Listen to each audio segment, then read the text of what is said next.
Good morning and welcome to Recipe for Success.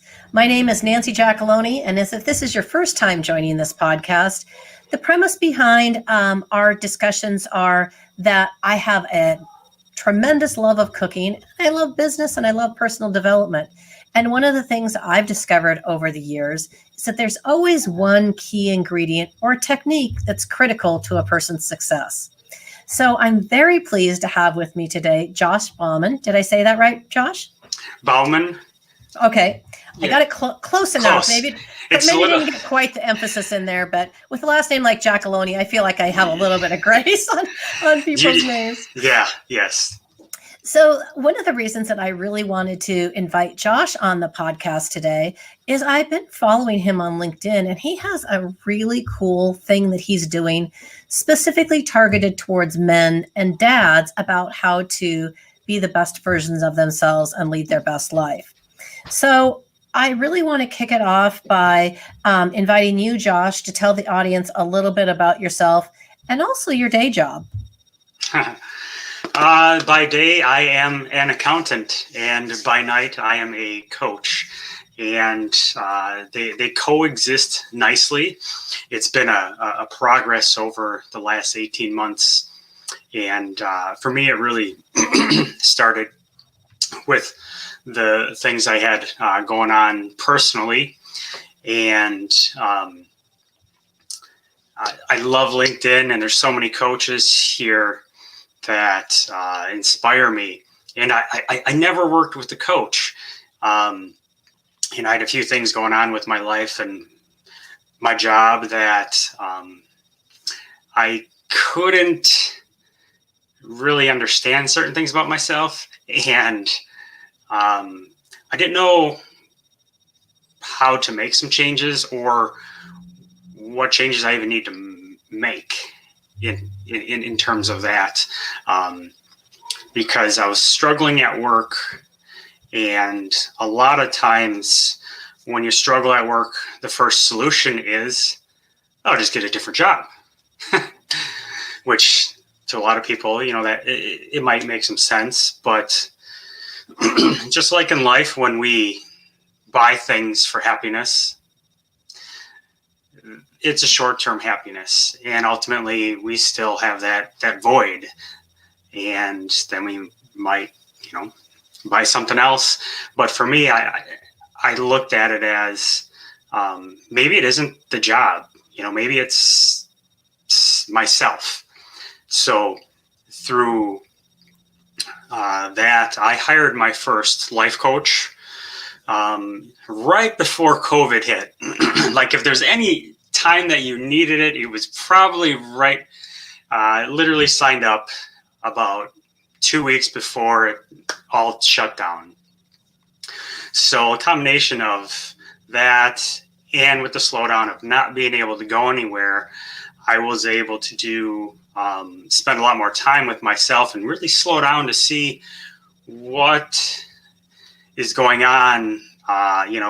What's my heart saying? What's my mind saying? What's my body saying?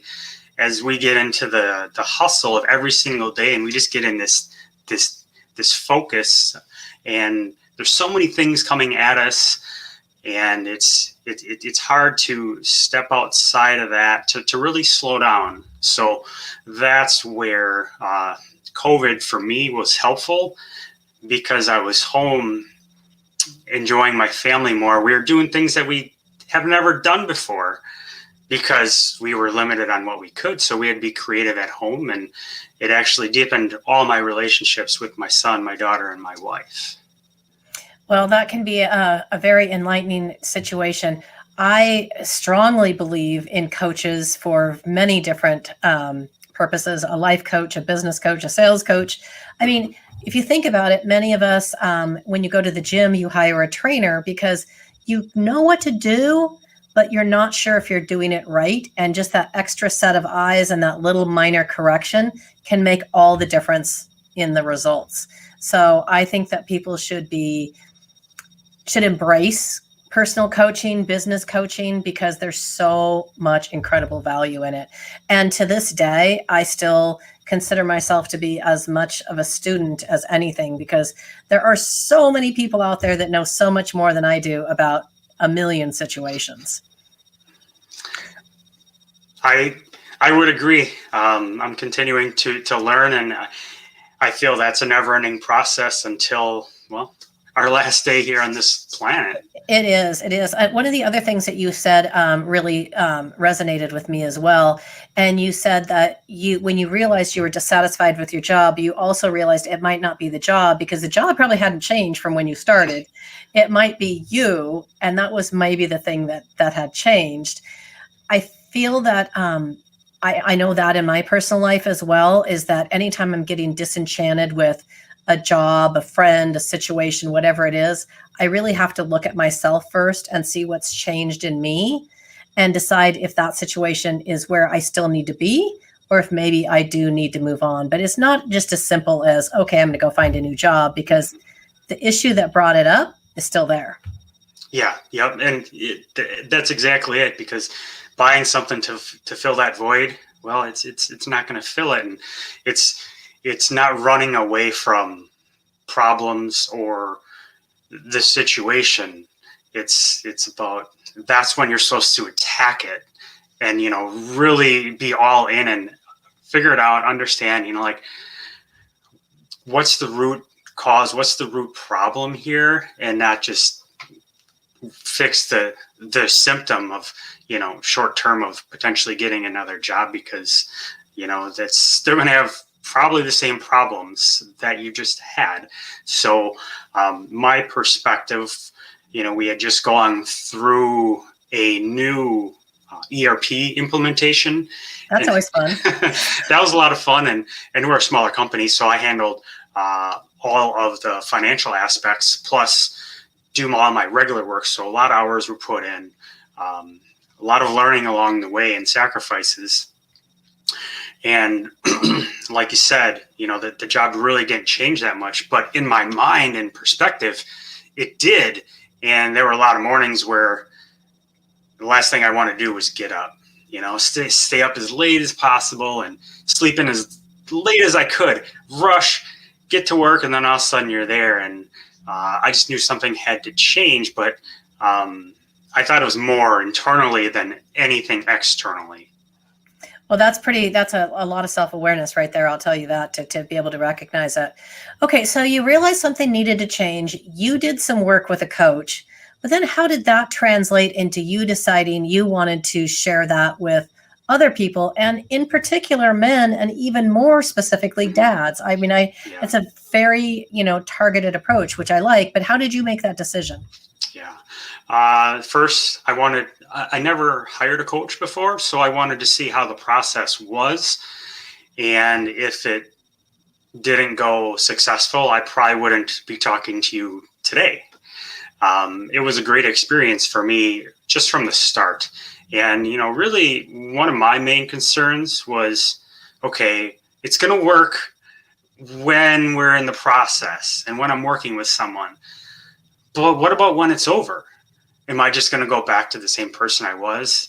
And it came again down to a trust issue with myself. I just spent some money investing in myself, and am I just going to lapse and end up another 6 months later where I was a year ago or 18 months ago?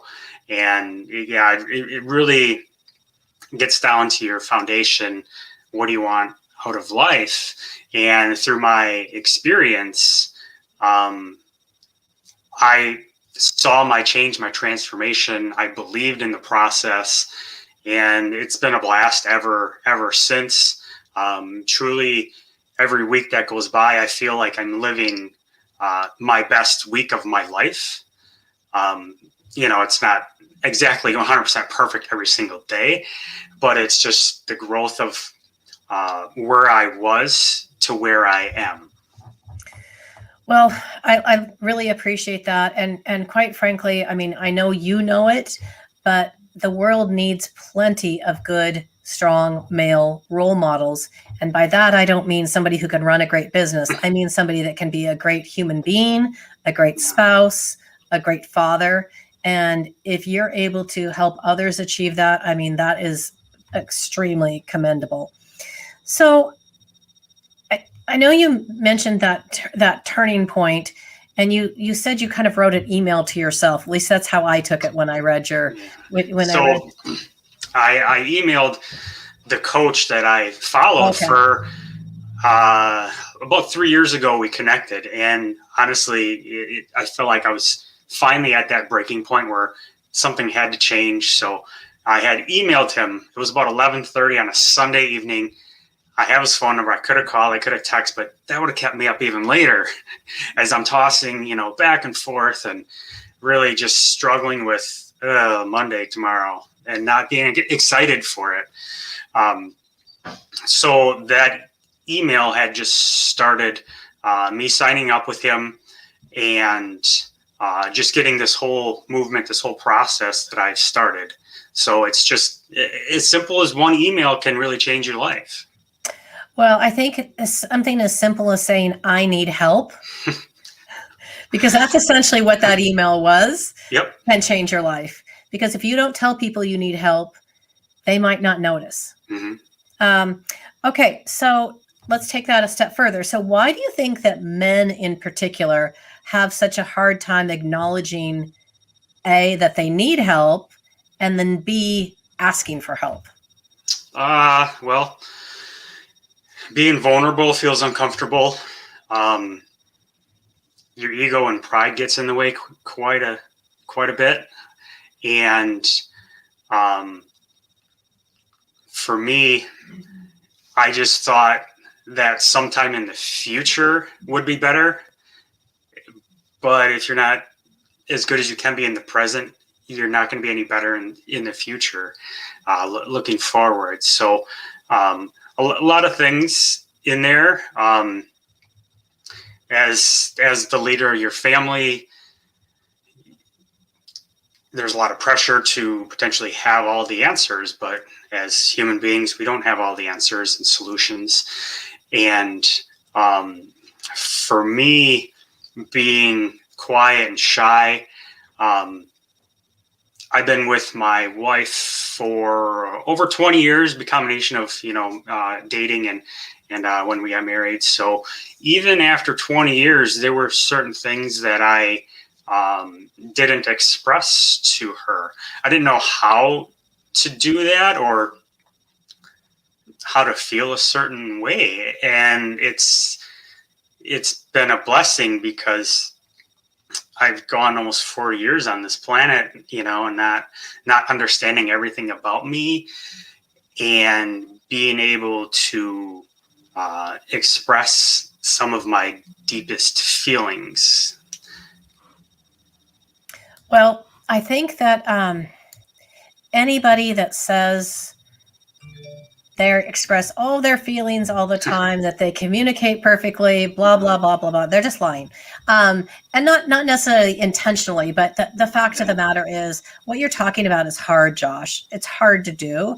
And that you're doing it and you're encouraging other men to do it as a process of not only helping them, but holding you accountable to yourself as well, I think is really a wonderful gift.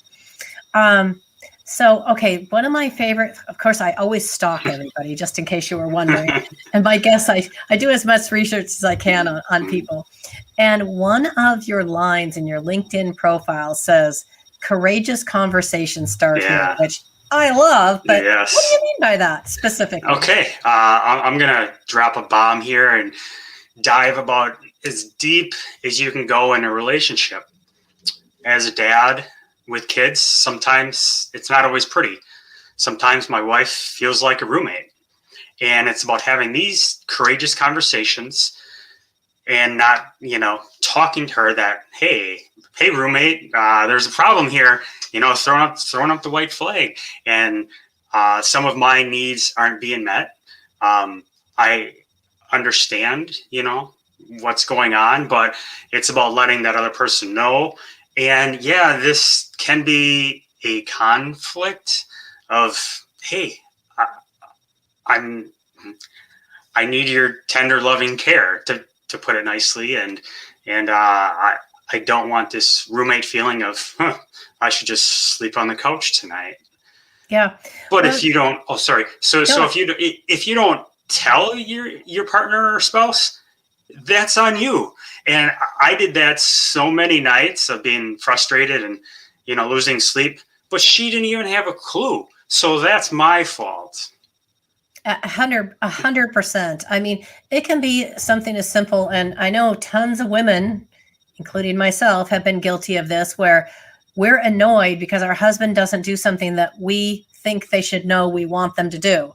But they have no idea, A, that we wanted it, B, that it bothered us, and C, that we're building up a whole case in our minds against them because of this thing. So it's on both sides. And if you don't tell somebody what you need and what you want, not saying you're going to get it 100% of the time, but you can't even work on it. Nope. So yeah, she didn't know what she doesn't know. And if I don't tell her, and that was the part of me being quiet and shy. One of the things is, I honestly don't like dealing with a whole lot of conflict, like most people probably, and talking about things that you're uncomfortable talking about. And even after this many years, to finally bring it to the surface has been a challenge of, well, why didn't you bring it up a long time ago?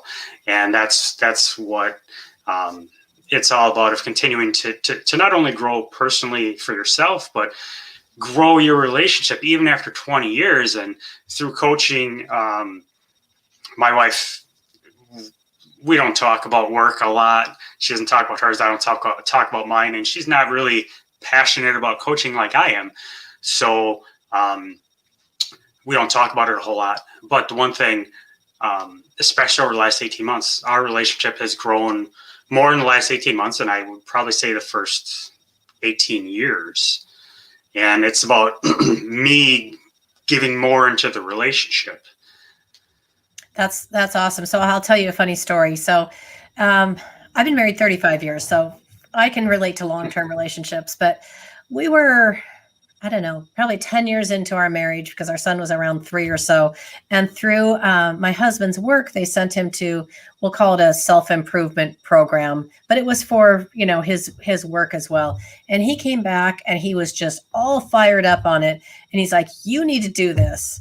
And I'm like, nothing wrong with me. I don't need to do it at all. Well, finally he wore me down. I'm like, all right, I'm going to go. And I remember walking into this room full of people, because this was, again, 20 years ago. These things were live. And I stood there with my arms crossed, and I looked at, I'm like, glad I'm not one of you guys that needs all this help. I mean, no, that was what was going through my head. I mean, I'm just brutally honest. Of course, my attitude changed fairly quickly. It was one of the best things I ever did. I continued on through the program. And to this day, I use those tools, and I'm reminded, especially when I get a little twisted up in my head, I'm like, okay, let's go back to some fundamentals and some foundations. But the point is that as a spouse, I saw the changes in my husband, and I was pissed. I was mad because he hadn't done it for me when I'd asked him to do it. But now all of a sudden somebody else got him to make those changes. But that wasn't it. He was able to hear it objectively. So like you do with your coaching, he was able to hear it objectively and then process what I had been saying to him through that lens and come back in with a better attitude.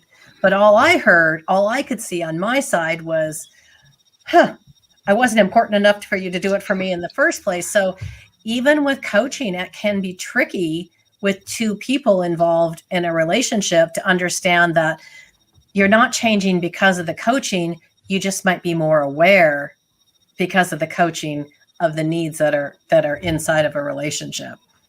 Yeah. And that's a starting point of just being aware. I'll just throw in there, my wife would not like it when I would not make the bed. Right. Because in my mind, well, we're just going to get back in it tonight. And what, make it every day. But that was one of her pet peeves. And it was just starting off with just a few simple things. of being, aware of what she likes, so Mhm. make the bed how she makes it. And that, that one little simple thing makes her a little more happy. Yeah, and it's a low cost, low pain point concession to Mhm. improve your overall relationship. So I really like that. Okay, so I've got a couple things before we get into our questions, but one of the reasons I wanted to have you on as a guest is I really believe in what you're doing.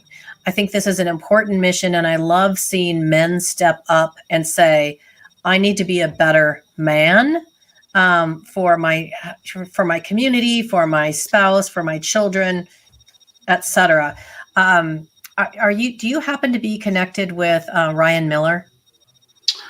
I don't think so. I'm going to connect you with him. You need to connect with him. He has he's amazing. Has a similar message in addition to some other things he does.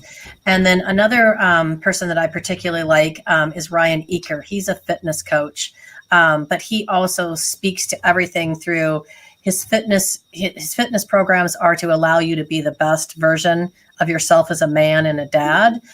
So two Ryans I'm going to connect you with. I think that you would find tremendous value in both of them. So I'm going to do that. Okay, so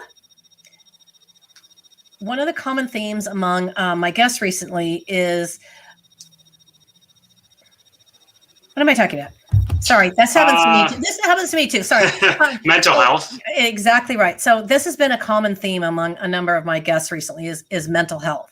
As a result of COVID, as a result of the political environment, all the things that have played into making it kind of a difficult world to navigate for the last couple of years.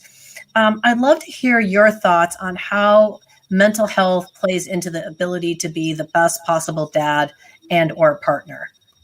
Yeah. Well, starts one day at a time, and it's just we have so many conversations going on in our head every hour of every day, and with me, a lot of the times, first of all, I was my worst critic. I was kind to everyone else, and I was least kind to myself. So really getting the framework to unconditionally love yourself before you can really love anything else. And I would always be hardest on myself. So I didn't know how to be my biggest cheerleader. And if I have all these internal battles going on in my mind, I'm definitely not in the frame of mind to be the best that I can be for myself or for my family. And it's a simple question that you can ask yourself every day is, what am I telling myself today that's a lie? I like that. Along fear, confidence, courage. But every day we hold ourselves back for whatever reason, and it's just not the truth. I mean, it becomes the truth because that becomes our reality and our perspective. But just like you, Nancy, when you went to that training 20 years ago, it helped you like see differently with your same eyes. It's not like you got new glasses or you can get a new set of eyes, but for some reason, all of a sudden you're like, whoa, I'm seeing things that I've never seen before about myself. That it's just mind-boggling about when you become aware of certain things that you might do in your daily life. But one question, yes, like, what lie am I telling myself today? I can't do this. I can't do that. The weather's not good enough to, do this, or I'm tired. I'm not going to go to the gym. I'll go tomorrow. It's just about those conversations, and then just asking, what's possible, what if, and really, am I living my best life? Yep, 100%. Well, I love it. Okay, so we made it to the part of my podcast that I subject every guest to, and that's my 5 burning questions. Most of them are the same every time, but I always mix them up a little bit. But this one never changes. So, What is your absolute favorite food in the world, and can you cook it? Yes, I can cook it, and it's a combination of lobster and baked tenderloin. Oh my God, I'm coming Surf over. and turf. Surf and turf. Yummy. That sounds amazing. Okay, so what is the one character trait that you admire most in other people, and why? I would have to say love, because it's a hard thing to show, to act.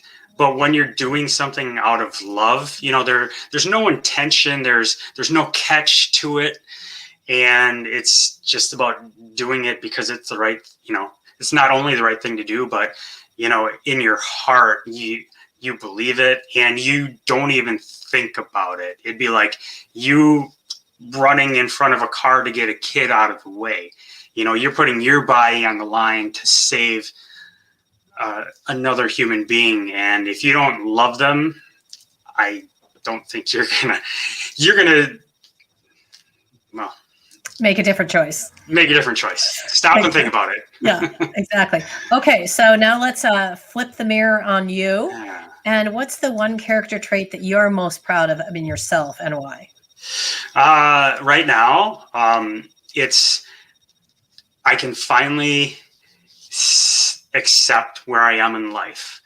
Most of my life, I always thought about the future, and by age 25, I need to do this. By age 30, all these goals and bars that I need to reach. But I lost so much time and wasn't really enjoying the present moment. So for me to be able to just say I am where I'm supposed to be. I love that. It's true. Okay, so if you could wave a magic wand and you could get all men to do one thing to be a better dad, what would it be? Don't settle in your life. Things don't have to be, well, this is just the way they are. That's a lie you're telling yourself right there. Just don't settle. Be the best person you can be the best dad you can be the best husband. And life is what you make it. Okay. All right. So what is your secret talent, or something people would be surprised to learn about you? I love working with wood. Okay. Like what kind? I need a little more detail. So, we look over there. Oh yeah. I got a small bar behind there, and I made all that with the sheet, and then I cut, pieces out of there, and it's a sliding door, and I'm sitting on a bar stool. So I just love working with wood, and I created a pallet wood bar behind me here. And pretty much all the wood was for free, but the exciting point is from start to finish, but really when you stain it. Because that's when all the grains and all the character comes out of the wood, and just going from something ugly to something beautiful. That's, it's a great analogy, because it's kind of like cooking too. You've got all these ingredients, but when you finally plate it, it's just like, oh, it just sings. Yep. All right. So last question for you today. So who's the one person that you have connected with on LinkedIn that you would most like to meet in real life? Or if alternatively, you could choose like a podcast host or something. Yeah. I follow him. We are not connected. It'd be Grant Cardone, for sure. I've been with Cardone University since November of last year. So, honestly, I say he's one of my coaches, because I listen to him about every single day through the zillion hours of video he has.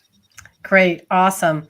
All right, Josh. Well, that brings us to the end of our time today. Are there any parting words you'd like to leave our audience with? And how can they get in touch with you if they're interested in your coaching program? Ending words. Amazing begins and ends with you. That's simple there. And mainly through LinkedIn.